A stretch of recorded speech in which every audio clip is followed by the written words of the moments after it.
RSS ಹೆಸರು ಹೇಳಿದೆ RSS ಅನ್ನ ಬ್ಯಾನ್ ಮಾಡೋದು ಅಥವಾ ಬ್ಯಾನ್ ಅನ್ನೋದಕ್ಕಿಂತ ಅದರ ಚಟುವಟಿಕೆಗಳನ್ನ ನಿಲ್ಲಿಸುವಂತ ಕೆಲಸವನ್ನು ಸರ್ಕಾರ ಮಾಡ್ತಿದ್ಯಾ ಅಂತ ಇಲ್ಲಿ ನೋಡಿ. ಇದು ಹಿಂದೆನೆ ಚರ್ಚೆ ಆಗಿತ್ತು.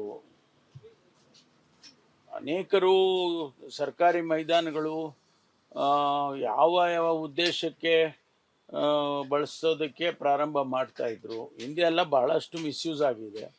ಅದಕ್ಕೆ ಒಂದು ಜನರಲ್ ಆರ್ಡರ್ನ ಹೊರಡಿಸಿ ಯಾರು ಕೂಡ ಸಾರ್ವಜನಿಕ ಸ್ಥಳಗಳನ್ನು, ಅದರಲ್ಲೂ ಸರ್ಕಾರಿ ಸ್ಥಳಗಳನ್ನು ಉಪಯೋಗಿಸ್ಬಾರ್ದು ಅಂಥೇಳಿ ಒಂದು ಚರ್ಚೆ ಆಗಿತ್ತು. ಅದನ್ನು ಈಗ ಬಿಲ್ ರೂಪದಲ್ಲಿ ತರಬೇಕು ಅಂತ ಹೇಳಿ ಅದಕ್ಕೊಂದು ಕಾನೂನು ಮಾಡಬೇಕಲ್ಲ, ಅದಕ್ಕೆ ಮಾಡಿದ್ದಾರೆ. ಆರ್ ಎಸ್ ಎಸ್ ದೃಷ್ಟಿ ಇಟ್ಕೊಂಡೇನು ನನಗೆ ಗೊತ್ತಿದ್ದಾಗೆ ಆರ್ ಎಸ್ ಎಸ್ ದೃಷ್ಟಿ ಇಟ್ಕೊಂಡು ಅಥವಾ ಯಾರನ್ನಾದ್ರೂ ಸ್ಪೆಸಿಫಿಕ್ ಆಗಿ ಇಂಥವ್ರಿಗೆ ಅಂತೇಳಿ ಮಾಡಿಲ್ಲ ಅನ್ನೋದು ನನಗೆ ಇರುವಂಥದ್ದು, ನನ್ನ ಗಮನದಲ್ಲಿರುವಂಥದ್ದು. ಅದನ್ನು ಅವರು ನಮಗೋಸ್ಕರ ಮಾಡಿದ್ದಾರೆ ಅಂತ ಯಾಕೆ ಅವ್ರು ತಿಳ್ಕೊಳ್ಬೇಕು ಗೊತ್ತಿಲ್ಲ ನನಗೆ. ಆರ್ಎಸ್ಎಸ್ ಹೆಸರು ಹೇಳಿದೆ ಆರ್ಎಸ್ಎಸ್ ಅನ್ನ ಬ್ಯಾನ್ ಮಾಡೋದು ಅಥವಾ ಬ್ಯಾನ್ ಅನ್ನೋದಕ್ಕಿಂತ ಅದರ ಚಟುವಟಿಕೆಗಳನ್ನ ನಿಲ್ಲಿಸುವಂತ ಕೆಲಸವನ್ನು ಸರ್ಕಾರ ಮಾಡ್ತಿದ್ಯಾ ಅಂತ ಇಲ್ಲಿ ನೋಡಿ. ಇದು ಹಿಂದೆನೆ ಚರ್ಚೆ ಆಗಿತ್ತು. ಅನೇಕರು ಸರ್ಕಾರಿ ಮೈದಾನಗಳು ಯಾವ ಯಾವ ಉದ್ದೇಶಕ್ಕೆ ಬಳಸೋದಕ್ಕೆ ಪ್ರಾರಂಭ ಮಾಡ್ತಾ ಇದ್ರು. ಹಿಂದೆ ಎಲ್ಲ ಬಹಳಷ್ಟು ಮಿಸ್ಯೂಸ್ ಆಗಿದೆ.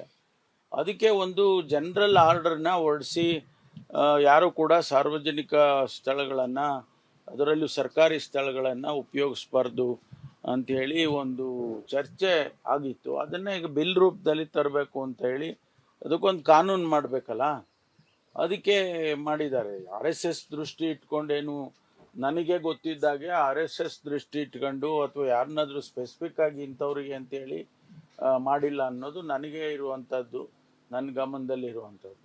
ಅದನ್ನು ಅವರು ನಮಗೋಸ್ಕರ ಮಾಡಿದ್ದಾರೆ ಅಂತ ಯಾಕೆ ಅವ್ರು ತಿಳ್ಕೊಳ್ಬೇಕು ಗೊತ್ತಿಲ್ಲ ನನಗೆ.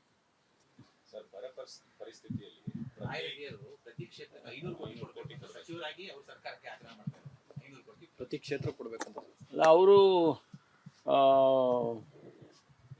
ಸಂಪುಟದಲ್ಲಿ ಚರ್ಚೆ ಮಾಡಲಿ. ನಾನು ನೋಡಿದೆ, ಅವ್ರ ಹೇಳಿಕೆಯನ್ನು ನೋಡಿದೆ. 500 ಕೋಟಿ ಕೊಡಬೇಕು ಹಾಗೆ ಅಂತಕ್ಕಂಥ ಮಾತನ್ನು ಹೇಳಿದ್ದಾರೆ.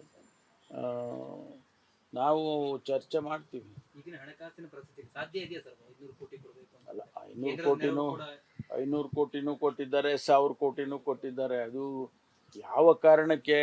ಈಗ ಇರಿಗೇಷನ್ ಡಿಪಾರ್ಟ್ಮೆಂಟ್ಗಳಲ್ಲಿ ಈಗ ನಮ್ಮಲ್ಲಿ ಎಲ್ಲ ಲಿಂಕ್ ಕೆನಾಲ್ಗೆ 1000 ಕೋಟಿ ಕೊಟ್ಟರು ಒಂದೇ ಸಾರಿ ನಮ್ಮ ಜಿಲ್ಲೆಯಲ್ಲಿ. ಅದು ಕೆಲಸದ ಮೇಲೆ ಅಥವಾ ಅಲ್ಲಿನ ಸಾಧಕ ಬಾಧಕಗಳನ್ನು ನೋಡ್ಕೊಂಡು ತೀರ್ಮಾನ ಮಾಡ್ತಾರೆ.